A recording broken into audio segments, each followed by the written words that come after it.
Looks like a motorbike. Oh, it's a scooter. Scooter. So we've got the front fork here, and the different thing with these front forks is the fork sits like this, and these two bits at the bottom, so one side does dampening and the other side has a spring in it, so it comes down one side of the wheel, so that makes it easy to change the wheel if you need to. So what we've got here is the actual handlebar. It obviously just clocks onto the top of this. Probably the other way around. On here, I'm going to put together the twist grip, just so I can get a feeling for what sort of bits and stuff that I'll need for the twist grip for the throttle, because that, I know that's something I need to get a way to get someone to build a new cable for, because I've tried building cables before and it's always been kind of a screw up, so leave it to the professionals. Pull out the twist grip and we'll see what we're doing.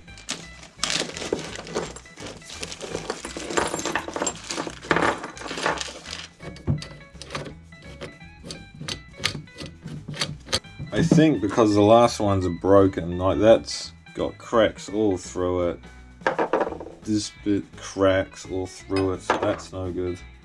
This one is just clean sheared off, so that's no good. This one also is a crack through it. I feel like these are probably not very strong, or it's had a crash or a knock or something. This one here, whilst it looks different than these, it's pretty close and it looks like someone's made that. And it looks like we were partway through making this one. We could probably put it together as is. Basically, a throttle cable comes through here. There'll be an adjuster here for it. And this pulls it back to increase the throttle. And this clamps to the frame here to make it all stay there. What I've decided, just put random things on. I've got a few panels here. I haven't had a look at where they go or what they do yet, but I do sort of recognize a couple of these. The air fan cooler thing. I believe this is to provide cool air to the carburetor. That looks like it goes about there.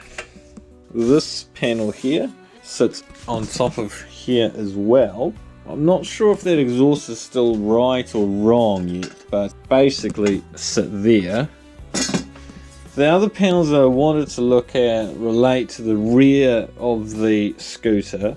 That is, of course, a fender. We'll try and clean these up a little bit and try and put them on there. I've also, in the ultrasonic cleaner, because it was really filthy, I've got the brake cover here to put on. Yeah, theoretically we can put the wheel on, but I think it'll be just a bit awkward with the space that we've got. We've got those to put on. That should be some easy wins for us. Right? It's good barn find dust on there. So I've got the brake cover there. I was lazy, so I put it through the ultrasonic to clean it. Use some studs for that. Hey, you got those studs.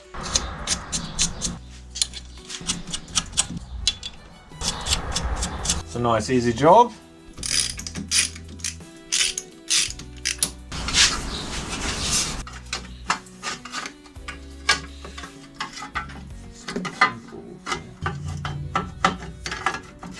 It does sort of fit there. I don't know what that bolts onto though.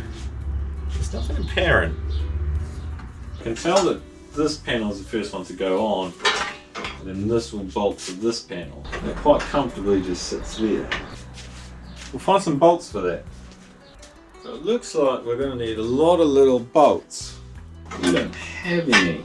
We need to get a whole range of these. So there might be something to put on the shopping list. Is building that front lower shock. And I say building because that's exactly what I'm going to have to do. In here we've got a giant spring. One side of this is doing the spring and one side's doing the shock. And there's a lot of parts to go in there to get this guy working. Whether or not I can figure out how to get that off at the moment doesn't really matter. Either way, I'm going to need the bottom done. I do think I have most of the parts, if not all of the parts, to do the front shock. We'll do some reading, we'll build that, and then that's at least ready to go on. After that, we'll probably look at panels. We need to clean out at some point, so that'll appear in a random video, I imagine. Underneath, we've got all our rods and stuff for our foot pedals, a clutch, brake. Interestingly, these guys, because this vehicle was made for women, they decided it would be difficult for them to get into neutral, especially when coming to a stop, and the gear lever normally sits here, and so it rocks like this, and you can sort of pull it back. But obviously when you're braking, you're going to be a lot of weight forward. So instead of pull it back up half a click from neutral, there's another foot pedal here. Well, there's not at the moment, but there will be. And that'll obviously all links back up through here into here. We've got a center stand that comes through here. There's actually a fair amount to do underneath this, which is frustrating because that means that we've obviously either got to push the scooter over or have it on some sort of hoist. Whilst we're doing that, we'll work on the front shock here. So I think the quicker we do that, the better off we'll be. I've been doing my reading. So this is obviously the front fork. Imagine the bike is this way, so I've got handlebars across here. So it comes down, splits out like this. Top one we've got spring, and on the bottom one we've got dampening. We've got the spring here, and we've got the dampening unit here, a dust cover, and we've got the bottom part, which then is basically the hub. Brake wheel will connect to that. First thing that we were told to do is put the dust cover over here. The schematic says that the holder thingy here goes to the front of the motorcycle. So I've got this guy's motorcycle, and I've taken a picture underneath. We can see the center rod for the handlebars is coming down, and then this is offset onto the left side of it, which would make sense because if you want to change your tire, you push it over and you'll be able to change either tire on that side. So this should be on this side, and this will be on this side, so it comes in like this. I've tried fitting it already, but it's been pretty tough going, so we might just whip a bit of stuff on there. Been cleaning this one up. You can see the before and after difference, just trying to get off that surface rust, make it a bit smoother and nicer. Just a bit of WD and Scotch-Brite. We are going to be using a mix. So I've got molly grease, which is basically lithium grease. Basically going to do a mix of this, 50% of this, and SA20 oil. So I just went super cheap, and they didn't have SA20, but they had SA30. It'll be close enough. This side, the front side, is the dampener unit. I know that because this is shorter. This threaded part here connects into here. So this slides in like so. This threads in, and your oil is contained within here. So when there's compressors, it also creates more pressure to stop it bouncing around, and the bottom part here connects to the hub. We need to fit as much grease as it will take, so we'll make up our mix of grease oil.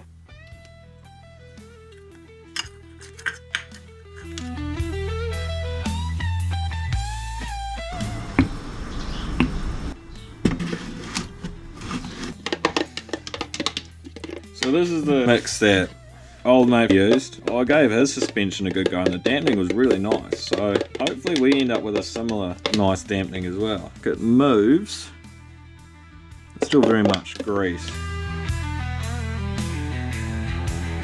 We are told to screw in this bit. So now that we've done that, we can put the spring side in. Spring section looks like this. So this top bit with the washer should be in the top there, so we need to thread that through, and then the bottom bit simply is this section that we can go through as well.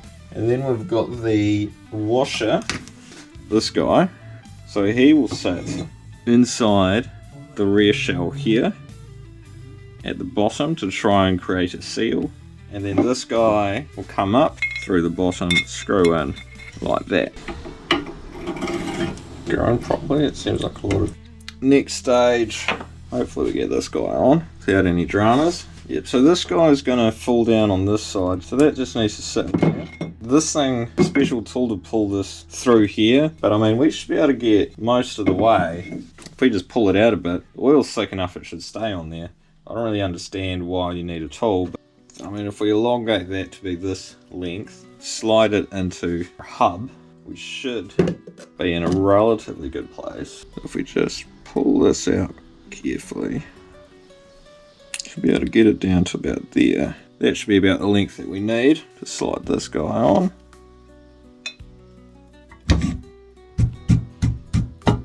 See that thread's come through. So you can see there that that's come through there. We've got a bit of thread poking through there. This guy threading through there. You can turn that as much as you want. All it's going to do is turn the bit inside. Nothing's going to tighten. So for that reason, they've put a flat head on it, and you should be able to use a ring spinner around it. So you can see in there there's a little bit of a hollow. I might try and get it compressed a bit more so that that sticks out a bit better.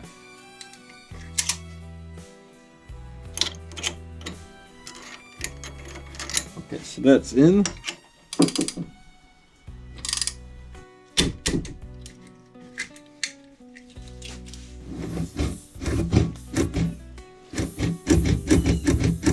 Overall, I think that was a success. It's dampening and it's springing. Took me a few guys to think about it and asking people what they think. Well, on that note, I'll clean up. I'll catch you guys next time. Hopefully doing some more somewhat exciting stuff.